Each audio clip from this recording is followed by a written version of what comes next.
Hello students, welcome to SRIRAM's IAS. Welcome to this series of one PYQ a day. In this series, we bring up one previous year question and try to solve it so that you can learn, you can solve and you can analyze the question and enhance your marks in the written mains examination. So today is the day of polity and we are going to start with a question. Now look at the question. This was the question which was asked in 2023 examination. It's a 15 marker and it's a beautiful question. What does it say? It says account for the legal and political factors. So there are two things which they have asked, the legal factor and the political factor responsible for the reduced frequency of using Article 356. Now you all know under Article 356, President's rule can be imposed on a state. When the state's governance is not going on according to the Constitution, the President is empowered to impose Article 356. That means President's rule on the state, and President in our setup works on the aid and advice of the Council of Ministers. So in one or the other way, if Article 356 is imposed, this is the clear-cut violation of the principle of federalism, isn't it? That is the reason why this is such an important article. Now what they are asking, the legal and the political factors responsible for the reduced frequency of using Article 356 over a period of time. What we have seen is the reduced frequency of using Article 356 by the Union government since mid-1990s. That means before 1990s, the frequency was quite great. Now, every answer contains three important parts. One is the introduction, then comes the body, and then comes the conclusion. So what you should write in the introduction? I think in the introduction you must mention what Dr. B.R. Ambedkar said about this particular article. He said that Article 356 is going to be a dead letter in the Indian Constitution. A dead letter in the Indian Constitution, but such a thing has not happened. What we have seen that whatever number of years have passed since the commencement of the Indian Constitution from 1950s, more than 130 times Article 356, that means the President's rule, have been imposed on several states. The front runners are Uttar Pradesh 10 times, I think, and Manipur around 10 or 11 times. Article 356 have been imposed. So such an information you can provide in your introduction. The introduction is going to look really good. Dr. B.R. Ambedkar said about 356 that it is going to be a dead letter, but it was imposed for about 130 times. And most of the times it was imposed for what? For all the political reasons. It was not imposed because of some legal, technical reason, because really the state government is unable to function according to the Constitution. Sometimes it may have happened. Sometimes the state government does not function according to the Constitution, or no government can be formed. No majority party can be brought up in the state assembly. That is one issue. But to use Article 356 as a political tool is the biggest issue why this has been imposed for more than 130 times in independent India. So this is the information which you can provide in the introduction. Now what you are going to write in the body? They have asked about legal and political factors. So these are few legal factors I have jotted down here for you, and some political factors as well. Now if you look at the legal factor, this particular case, which is S.R. Bomoi case of 1994, this has also declared secularism to be the basic structure of the Indian Constitution. In the same case, it was said that some material evidences have to be provided by the Union government for the imposition of Article 356. That means judicial review of all the decision pertaining to Article 356 means imposition of the President's rule will be covered under the judicial review, and at the same time some material evidences have to be provided.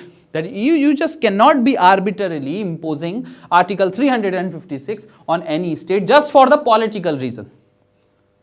That became one of the basis for reduced frequency of imposition of Article 356 in several states in India. Similarly, another case of 2006, Rameshwar Prasad versus Union of India. Here it says, the court says that the power given to the president under Article 356 is not a arbitrary power or a discretionary power, but rather it's an emergency power. Now, since it's an emergency power, it has to be implemented during the times of emergency. Again, they are saying the same thing, that really if the state government is unable to function according to the constitution, they can impose Article 356. But again, you have to provide some material evidences. Judicial review will definitely be there. And it's not a arbitrary, or rather we can say it is not a discretionary power of the central government. It's an emergency power. And the increased involvement of courts. Courts have become too much proactive when it comes to imposition of Article 356. Whenever this article is imposed on any state government, the state government directly runs to the Supreme Court, and Supreme Court is very much proactive in these cases. Supreme Court look at the case, in a very hurried manner, and that is good also. This proactiveness, and a sort of judicial activism which is shown by the Supreme Court, and since Supreme Court has original jurisdiction, so all these cases only have to go to the Supreme Court. And whatever judicial activism which the Supreme Court has shown has resulted in the reduced frequency of imposition of Article 356 on the states. The Supreme Court has seen this matter as violation of the basic structure of federalism. Now, if federalism is considered to be the basic structure, and it is the basic structure of the Indian Constitution, it is violated every time you impose Article 356. So, it has to be implemented only in emergency conditions, not as a political tool to be used by the ruling party at the center against the parties in the state. I hope you are getting. These are the legal provisions, legal factors because of which the imposition of the precedent rules have reduced over a period of time starting from 1990s. Now, coming to the political factor, the interstate council. Now, interstate council is very much a constitutional body. Several people would say that this point can also be included here under the legal factors, but I have kept it under the political factor for the simple reason that interstate council, which is a constitutional body under Article 263 of the Indian Constitution, constitutes a body which consists of the central government and the state governments, and a kind of political discussion takes place there. It's a forum where cooperation takes place. So politics is too much involved in these kinds of meeting of the interstate council. And that is the reason why there is reduced frequency of,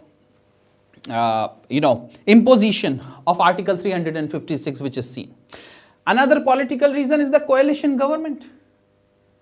There used to be a single largest party gaining all the votes and maximum seats in the House of the People and forming government at the central level. But in the 1990s, the era of coalition has begun, and because of that coalition government, and most of these coalition parties which is combined with a party at the national level forms the government, and most of these coalition parties come from the regional places in India. These are state parties. So when you have to combine with these parties to form the government, of course you cannot impose too many times the precedent rule. The coalition governments, the coalition parties have to be looked after, and that has become one of the important reasons for the reduced frequency of imposition of the precedent rule. Another thing, the role of the president and the governor. One very important, Surjit Barnala was honorable governor of Punjab, and he refused to send a report to the president for the imposition of the precedent rule. Similarly, President Narayanan in the 1997 refused to implement impose precedent rule in the state of Uttar Pradesh. Now, if some kind of constitutionalism or proactiveness is shown by the president and by the governor, then you will definitely see reduced frequency of imposition of Article 356, and this article not being used as a political tool against the state government, and increased political awareness. Now, people also know that why actually are you imposing the precedent rule in a particular state. This awareness, this political consciousness of the people have increased over a period of time, and that is the reason why you see reduced number of imposition of the precedent rule. So this is the answer. This is how you have to write the points to gain the maximum marks. You know, few points which talks about the legal factor, few points which talks about the political factor responsible for less frequency of imposition of the precedence rule. So we have talked about the introduction, the body, and now the conclusion. See, we talk about the unity and integrity of the nation, and the unity and integrity of the nation cannot be maintained when there is political integrity. So this is something which you can write. You can also mention about the basic structure of the Indian Constitution, which consists of federalism, and federalism forming a very important value. You can also write about following the Constitution in letter and spirit both, not only in letter. So in the conclusion part, you have to show something broader, something bigger. You have to link the topic with the theme, and then you will get, marks which can be considered above average marks, or better marks, or good marks. And if you write all your answers like this, I am sure you are going to get, huge number of marks in your mains examination, GS-2, GS-1, whichever paper it may be, or optional. So thank you very much for joining me. Have a nice day, and Jai Hind.